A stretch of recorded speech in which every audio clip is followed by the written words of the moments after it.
Okay, mga ka-chicken farming, magandang araw sa inyong lahat. At sasagutin ko yung tanong ni JL Paredes. Ang tinatanong niya ay, Sir, good evening. Napanood ko po yung last video nyo tungkol sa bulutong ng mga manok.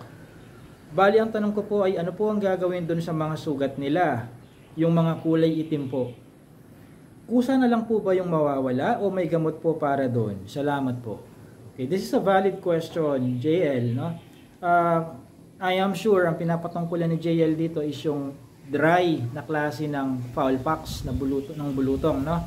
Dalawa kasi ang recognized na klase ng fowl pox o bulutong pagdating sa mga poultry or fowls, no? Isa yung dry, isa na yung dry at pangalawa is yung wet na fowl pox or chicken pox, no? Malimit na i-encounter natin sa mga poultry natin or sa backyard natin, manok or pabo pa yan, ay yung dry na klase ng bulutong.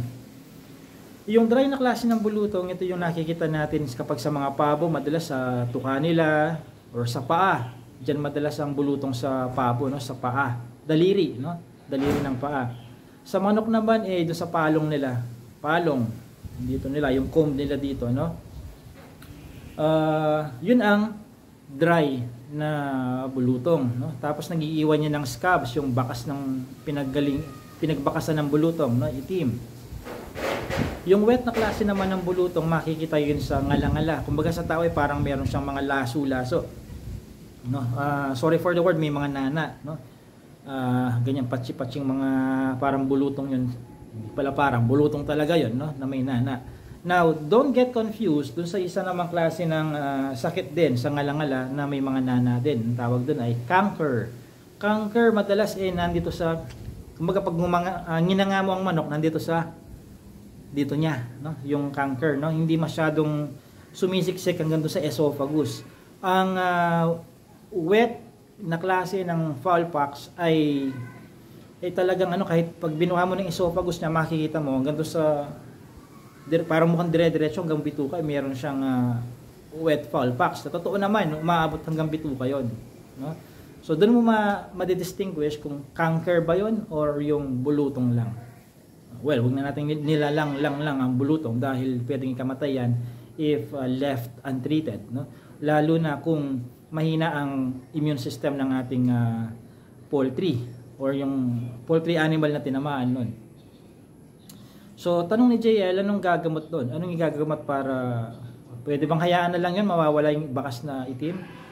Totoo naman na mawawala yun, but it will take, kung hindi man weeks, baka months bago mawala yung bakas, no? Depende ang bilis ng pagkawala ng bakas doon sa lalim, naging lalim noong scab na yon. Minsan kasi may mga scabs doon sa palong na medyo malalim-lalim, no? Para siyang butil ng paminta na ibinaon, parang ganun kalalim minsan yung iba, no? So, dito sa Alpha Adventure Farms, hindi namin pwedeng iasa na lang doon sa pabayaan na lang yan, mawawala yan. Parang sipon lang yan, mawawala din yan. No? Hindi namin pwedeng iasa doon because hindi lang kami naghahabi-habi na lang ngayon. May factor na rin to ng business. So, kapag may factor na ng business ang ginagawa mo, kailangan antabayanan mo yung mga palaging may human intervention, yung pagdapo ng mga sakit sa iyong mga alagang hayop. Kasi kung hindi mo, kumbaga magbabaka sakali ka lang doon sa, mawawala din naman kusa yan, paano kung hindi lang yung sakit ang nawala, kundi pati yung alaga mo mismo nawala, natuluyan, no? Sa pagbabaka sakali mo. That's lost time is equal to lost money. Ayaw natin mangyari yun, no? Ang goal natin sa business ay mag-increase, lumaki ng lumaki yung mga numero doon sa income, hindi doon sa expense, no? So, ang ginagawa ko dito sa Alpha Adventure Farms ay kumukuha ako ng washout shampoo at saka cotton buds. Now, yung washout shampoo puro na to, hindi ko na inihahalo, hindi ko na dinadilute sa tubig. Yung kapag parang nagpapaligo ka, ihahalo mo isang sachet sa 2 litrong tubig, di ba? Hindi ko na ginagawa yung ihahalo siya sa tubig, puro cotton buds. Bubuksan mo yung sachet ng washout shampoo, kukuha ka ng kaunti doon, tapos kunin mo yung manok, yung mga scabs niya sa palong, sa mukha, sa paa, punasan mo, idiin mo dun sa cotton buds sa may washout shampoo. As often as you can, no? Kung kaya mo ng 3 times a day, mas maganda. No? Para mapabilis yung pag-dry up nun. Kasi yung washout shampoo, hindi lang naman yung pampabango sa balahibo ng manok. May kasamang gamot din yun, no? In fact, kapag may mga bumblefoot o kung sa Tagalog ay tibak, yung talampakan ng mga manok or ng mga ducks o ng mga pabo or bengala, ganun din ang ginagawa ko, no? Lilinisin muna yan, tapos kukuha ng washout shampoo doon sa cotton buds, tapos ipipress yung affected area niya, no? At least 3 times a day or as often as possible, no? Daily yon hanggang sa mawala, no? Now, sa nakikita ko, bumibilis ba ang paghilom pag ginagawa ko yun, o parang same lang nung hinayaan mo lang na wala kang ibang gagawin? Hindi, na? Mas mabilis yung mas napapabilis ang paghilom nung paglalagay ko ng washout shampoo. Common sense na lang, bakit ko pa ipapagawa yun? Bakit pa ako willing gumastos kung wala na naman palang pinagkaiba yun doon sa kung hahayaan mo na lang, di ba? Ano yun, gagawin ko yun para lang masabing kakaiba ako? Hindi expense yun, no? O, kahit pasabihin mo na ng libre ang washout shampoo, dun pa lang sa pupulutin mo ang manok, dadampi-dampian mo ng cotton buds may washout shampoo, oras din yun, no? Di ba, sana kung yung mismong manok ang gagawa nun sa sarili niya, di ba? So, it goes without saying, kaya ako ginagawa yun, malaki ang difference, no?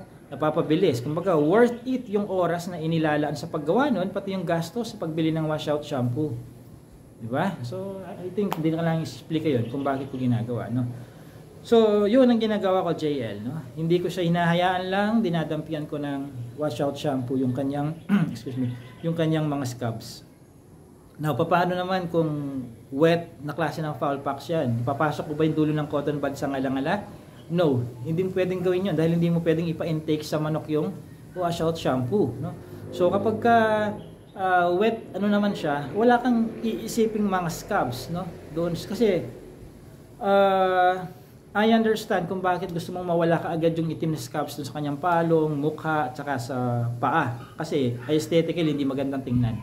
Now, lalo na kung kailangan mo nang i-dispose yan, alangan na may bigay mo sa buyer mo ng may bakas-bakas ng bulutong, di ba?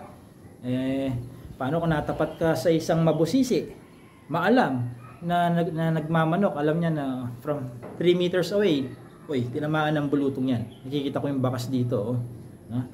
Paano kung na-shampoo ka doon?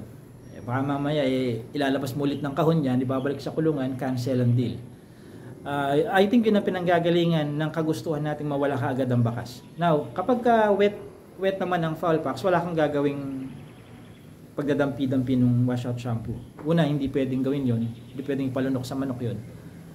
Pangalawa, wala kang iisipin na bakas kasi nasa loob yun nasa loob, no? Next question, ganito. Dito ba sa Alpha Adventure Farms na experience ko na ba yung wet na bulutong? If my memory serves me right, back in 2000, na experience ko minsan lang, pero naagapan ka agad, no? Paano ko naagapan 'yon? Nung nangyari 'yon, nakapag-umpisa na kami na mag-vaccinate ng foul packs kasi kung naumpisahan yung panoorin ang mga video ko sa YouTube channel, may mga binanggit ako before na parang ayaw ko magbakuna. Gusto ko yung purist talaga. Uubra yun kung pasampu-sampu ang manok mo, no? Kumbaga, pwede mo pang ilagay sa kulambo. Nung umabot na sa mahigit 1,000 manok namin, hindi na po pwede yung pa-purist ka. Pag tinamaan ka ng bulutong dyan, ang bilis kumalat nun, no? Good luck na lang sa pagiging purist mo pagka ganun. Unless kukulambuan mo mahigit sa 1,000 manok, no? So mula noon, hindi na nagkaroon ng cases ng bulutong dito sa farm namin. Mapa dry or wet na klase ng foul packs. Okay? So yun, dinagdagan ko lang yung mga information na ibinahagi ko sa video na to kaysa doon sa sasagutin ko lang yung tanong ni JL ng straight cut na washout shampoo. Baka 20 seconds lang tapos na. Okay, but nonetheless, I hope may mga napulot kayong mga bits and pieces of information sa video na to nang higit pa dun sa topic lang natin na kung anong gagawin sa dry na foul packs. For more information sa mas malawak, mas detalyado at mas scientificong pamamaraan ng pag-aalaga ng manok, particularly mga heritage chicken kagaya ng Black Australorp, Rhode Island Red, basta heritage chicken, paitlogin mo yan, no? Or meat type. Pwede kayong mag-register doon sa chicken farming seminar ko. Nasa description box ang link. Pagka-register, within the same day, ma-approve ang account mo at mapapanood mo na yung video, no? Ready na yung video, hindi siya yung parang online seminar to na maghihintay ka ng schedule kung kailan yung mismong seminar, no? Pagkabayad, pagka-register within the same day, approve ang account mo, ikaw na bahala paano mo panonoorin yun. 4 na oras yun, yung video na yun. Nasa sayo kung tatapusin mo within the same day, kung weekly ka lang pa manonood, once a month, basta yung access mo doon ay 1 buong taon. Siguro naman sa 1 buong taon matapos mong panoorin yung 4 na oras na video. Now, kung may mga follow-up questions ka, and for sure meron yun, no? Pwede mong ipadala yung mga follow-up questions mo sa akin through email. Libre yun. Meron kang 30 days free email technical consultation sa akin through email. So, laanan mo ng oras, no? Siguro naman yung 30 araw na yun, higit pa sa sapat yun na palugit para matapos mong panoorin yung 4 na oras na video, no? Kasi kung may alaga ka, kailangan mo talaga panoorin yun. Otherwise, baka mauna ang mga problema sa'yo and then madiscover mo pa lang after mong panoorin ng video na sana pinanood ko na mas maaga ang video. At least nakapag-prevent sana ako ng mga pangyayaring to. So maganda na yung nakafocus kayo sa prevention kaysa sa treatment, no? Okay? So yun lang. This has been JC De Guzman of Alpha Adventure Farms. Thank you.